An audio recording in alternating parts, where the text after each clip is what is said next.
For my behavior change project, I sought to increase the communication of a client using keyword signing and iPad speech generating device. The client was a 16-year-old male with autism. He is nonverbal and knows basic keyword signs. However, his signs are very sloppy and not in view of the speech partner to be understood. Many times the client would just point to or grab or whine for objects that he wanted. For this assignment, I and the behavior specialist, who was also the case manager for this client, observed him for 30-minute periods 3 days a week in his home and the community setting. The community settings included the pool, the park, the grocery store, and the doctor's offices, and so on. We used frequency data to tally the responses and initiations of communication made by the client. I used differential reinforcement of alternate behaviors in order to reinforce proper communication, while all inappropriate forms of communication were put on extinction. The results showed an immediate but not drastic increase in appropriate signing or use of the iPad across both settings for increased communication.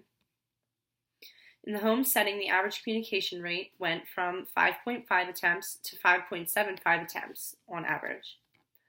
In the community setting, the average communication rate went from 3 to 6 attempts for appropriate communication. I believe that given more time and more observation settings in the week, the data would have shown even more of an increase. The client showed a strong preference for keyword signing, so I would have focused more on that rather than both keyword and the iPad. A possible explanation for this could have been the fact that he did not have to scroll through pictures to find one word. He didn't have to go up and get his iPad when it wasn't right in front of him.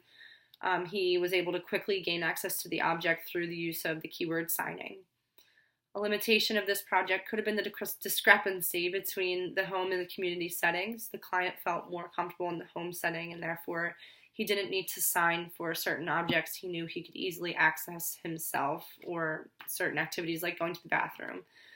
I think a more interesting study would have been to observe across different community settings rather than home and community. Thank you.